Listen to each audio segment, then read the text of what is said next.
আসসালামু আলাইকুম রহমতুল্লাহ।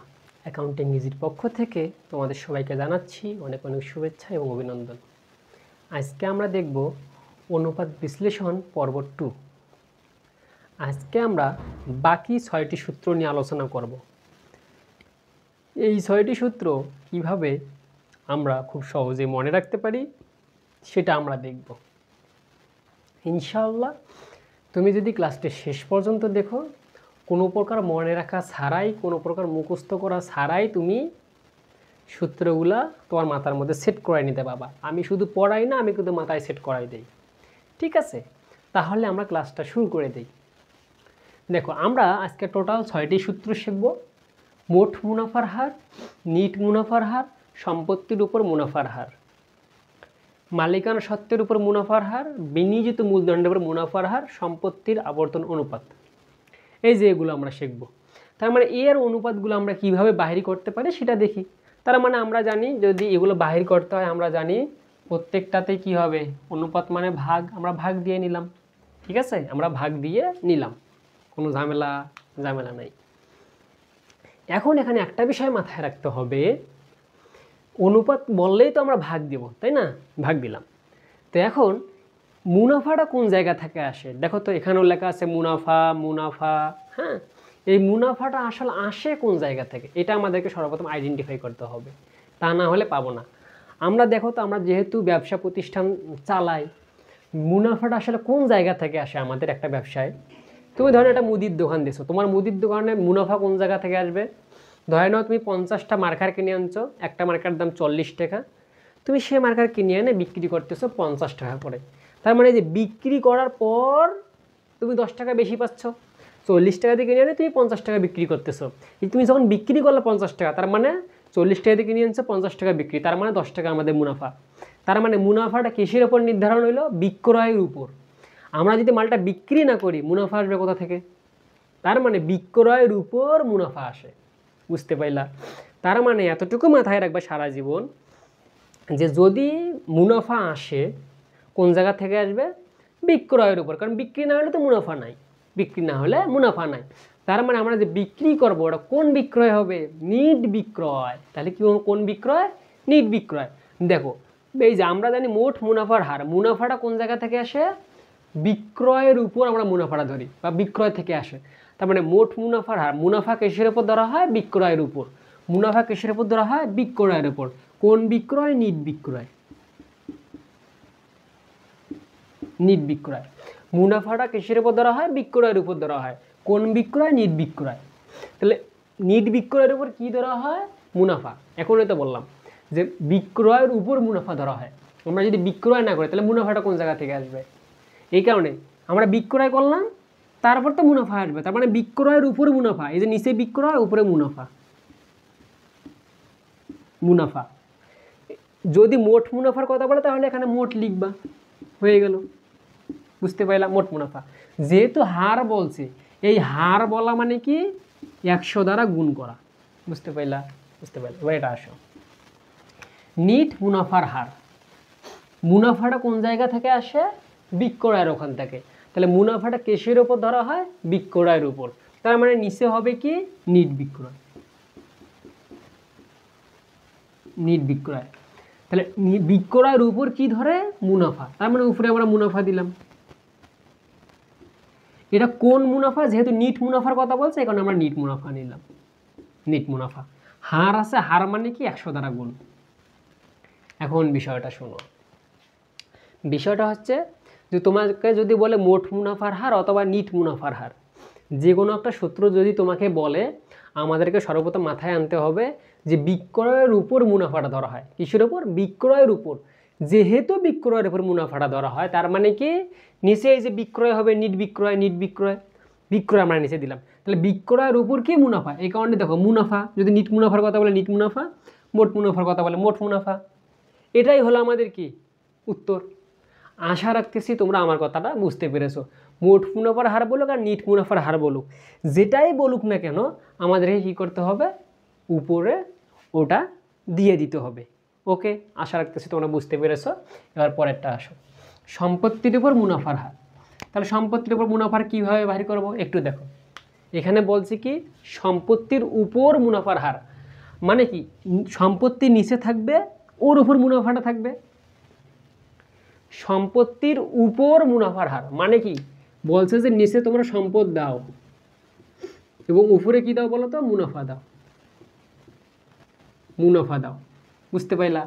তার মানে কি সম্পত্তির উপর মুনাফার হার মানে কি নিচে সম্পদ উপরে কি মুনাফা। এখন প্রশ্ন আসতে পারে ভাইয়া এটা কোন সম্পদ? এটা হবে আমাদের কি গড় সম্পদ। এটা আমার কোন কোন সম্পদ হবে বলো তো? গড় সম্পদ। আর উপরে আমাদের যে মুনাফাটা হবে এটা কোন মুনাফা হবে? অবশ্যই নিট মুনাফা, মোট মুনাফা কিন্তু না। বুঝতে পাইলা? আশা রাখতেছি তোমরা বুঝতে পেরেছো। আর যেহেতু হারের কথা বলা আছে এই কারণে 100 দ্বারা গুণ। বুঝতে পাইলা? তার মানে সম্পত্তির উপর মুনাফার হার কীভাবে মনে রাখবো? যেহেতু বলছে সম্পদের উপর দিতে বলছে, তার মানে নিচে সম্পদ উপরে মুনাফা, তার মানে যে উপরে আমরা মুনাফা দিলাম। এখন নিচে কোন সম্পদ? গড় সম্পদ। কোন মুনাফা? নিট মুনাফা। আশা রাখতেছি তোমরা এটা বুঝতে পেরেছো।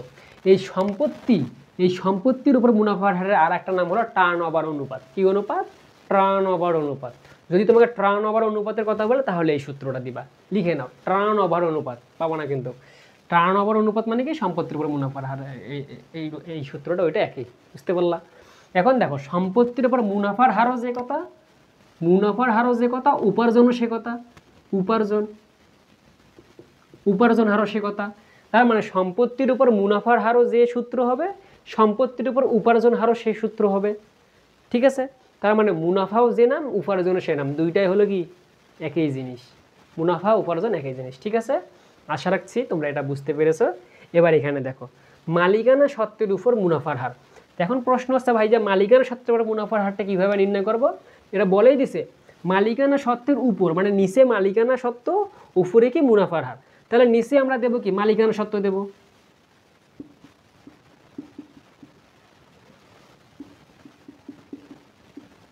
নিচে আমরা কি দেব? মালিকানা সত্ত্ব দেব। এই মালিকানা সত্ত্বের উপর কি দিতে বলছে? মুনাফা। তাহলে উপরে আমরা অবশ্যই নিট মুনাফা দেব। উপরে আমরা কি দেব? অবশ্যই নিট মুনাফা দেব। হারের কথা বলছে এখন 100 দ্বারা গুণ। বুঝতে পাইলা? আশা রাখছি তুমি এটা বুঝতে পেরেছো। কিভাবে মনে রাখলাম? সম্পদ মালিকানা সত্ত্বের উপর মুনাফার হার, মানে নিচে মালিকানা সত্ত্ব, তার উপরে যে মুনাফা। কোন মালিকানা সত্ত্ব? গড়। কোন মুনাফা? নিট।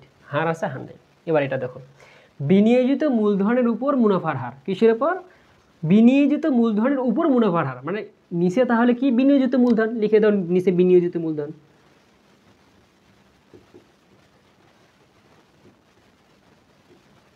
নিচে কি বিনিয়োজিত মূলধন। বিনিয়োজিত মূলধনের উপর কি বসে? মুনাফার হার। তার মানে উপরে কোন মুনাফা? নিট মুনাফা। নিট মুনাফা। বুঝতে পারলা? আশা রাখতেছি তোমরা আমার কথাটা বুঝতে পেরেছো। যদি বুঝে থাকো তাহলে অবশ্যই জানাবা। তাহলে বিনিয়োজিত মূলধনের উপর মুনাফার হার কীভাবে নির্ণয় করবা? বিনিয়োজিত মূলধন মানে কি? বিনিয়োগের উপর মুনাফার হার। বিনিয়োগ যে কথা, বিনিয়োজিত মূলধন সে কথা। তাহলে এর সূত্রটা কী হবে? বিনিয়োজিত মূলধনের উপর মুনাফার হার কী হবে? নিচে কি বিনিয়োজিত মূলধন, উপরে কি নিট মুনাফা। ঠিক আছে? তাহলে নিচে কি বিনিয়োজিত মূলধন, উপরে কি নিট মুনাফা। আশা রাখছি তোমরা আমার কথাটা বুঝতে পেরেছো। এবার এখানে বলছে কি সম্পত্তির আবর্তন অনুপাত। সম্পত্তির আবর্তন অনুপাত দেখো এই এই এই জিনিসগুলো আলাদা, এটা আবার আলাদা একটা জিনিস। ঠিক আছে? সম্পত্তির আবর্তন অনুপাত। তাহলে সম্পত্তির আবর্তন অনুপাত কীভাবে নির্ণয় করবা? সম্পত্তির আবর্তন অনুপাত নির্ণয় করার সিস্টেম হলো নিচে হলো গড় সম্পদ, নিচে গড় সম্পদ, আর ওপরে কী যায় বলো তো? যেহেতু সম্পত্তির আবর্তন অনুপাত, তাহলে সম্পত্তির আবর্তন অনুপাত মানে কি নিচে গড় সম্পদ আর উপরে যাবে নিট বিক্রয়। কি বিক্রয়? নিট বিক্রয়। বুঝতে পারলা? সম্পত্তির আবর্তন অনুপাত মানে কি নিচে গড় সম্পদ, যেহেতু সম্পদ আছে এই কারণে নিচে গড় সম্পদ, উপরে এক্সট্রা করে মনে লাগবা নিট বিক্রয় যায়। বুঝতে পারলা? তার মানে আমাদের সূত্র সকল শেষ। এখন এখানে প্রশ্ন আসতে পারে ভাইয়া বিনিয়োজিত মূলধনের উপর মুনাফার হার যে নির্ণয় করলাম, এই যে এখানে লেখা আছে বিনিয়োজিত মূলধন, এই মালটাকে আবার আমরা কই পাবো? এই আমরা আবার কই পাবো? দেখো আমরা কোথায় পাই? এই বিনিয়োজিত মূলধন নির্ণয় করার সিস্টেমটা হলো, এটা নির্ণয় করার সিস্টেমটা কি লিখে নাও। এটা আমি কোথায় লিখে দেবো বলো তো? এখানে লিখে দেই নিচে। এই বিনিয়োজিত মূলধন সমান সমান লিখবা মালিকানা সত্ত্ব, মালিকানা সত্ত্ব, মালিকানা সত্ত্ব প্লাস দীর্ঘমেয়াদী দায়। দীর্ঘমেয়াদী দায়, চলতি দায় কিন্তু না, চলতি দায় আসবে না, শুধু দীর্ঘমেয়াদী দায় যেগুলো লং টার্ম সেগুলা। তার মানে মালিকানা সত্ত্বের সাথে দীর্ঘমেয়াদী দায় যোগ করলে কি হবে, বিনিয়োজিত মূলধন। এটা হলো 1 নম্বর পদ্ধতি। আরও একটা পদ্ধতি আছে বিনিয়োজিত মূলধন নির্ণয় করার, তুমি যে কোনো একটা পদ্ধতি ইউজ করবা। মালিকানা সত্ত্ব প্লাস দীর্ঘমেয়াদী দায় যোগ করলেও যেটা বিনিয়োজিত মূলধন বাইরে হইবে। আর একটা আছে কি মোট সম্পদ, লিখে নাও, দেখা যায় কিনা আমি জানি না, লিখে নাও মোট সম্পদ বাদ চলতি দায়, মোট সম্পদ বাদ চলতি দায় বাদ ভুয়া সম্পদ আমি বলি, লিখে নাও, দেখা যাচ্ছে কিনা আমি জানি না। বিনিয়োজিত মূলধন নির্ণয়ে 2টা সূত্র আছে, যে কোনো একটা মনে রাখবা। মালিকানা সত্ত্ব প্লাস দীর্ঘমেয়াদী দায়, তাহলে বিনিয়োজিত মূলধন বাইর হইবে, অথবা মোট সম্পদ থেকে চলতি দায় এবং ভুয়া সম্পদ বাদ দেবা। এখানে কিন্তু দীর্ঘমেয়াদী দায় নাই। মোট সম্পদ থেকে যখন তুমি বাদ দিবা, দীর্ঘমেয়াদী দায় বাদ দেওয়া যাবে না, শুধু চলতি দায় এবং ভুয়া সম্পদ বাদ দিবা, তাহলেই হয়ে যাবে। ঠিক আছে, তার মানে এইভাবে করলে তুমি বিনিয়োজিত মূলধন পাবা। আশা রাখছি তোমরা বুঝতে পেরেছো। এখন তোমার মানে প্রশ্ন আসতে পারে, ভাইয়া এই ভুয়া সম্পদ মালটা আবার কোন জায়গা থেকে আসলো ডিস্টার্ব করার জন্য? ভুয়া সম্পদ কয়েকটা বলেন। এই ভুয়া সম্পদের আর একটা নাম আছে অলীক সম্পদ। ভুয়া সম্পদের আর একটা নাম কি বলতো? অলীক সম্পদ। তাহলে এই অলীক সম্পদ বা ভুয়া সম্পদগুলো কি কি? এই অলীক সম্পদ বা ভুয়া সম্পদগুলো হলো প্রাথমিক খরচ, অবহার। প্রাথমিক খরচ, শেয়ার অবহার, মানে যত প্রকার অবহার আছে। ঠিক আছে, প্রাথমিক খরচ দিবা, ও অবহার দিবা, অবলেহকের দুস্তুরি,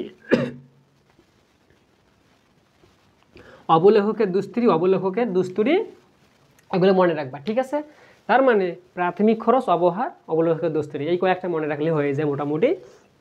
তাহলে আশা রাখতেছি তোমরা আমার কথা বুঝতে পেরেছো। তাহলে এখান থেকে আমরা শিখলাম মোট মুনাফার হার, নিট মুনাফার হার, সম্পত্তির উপর মুনাফার হার।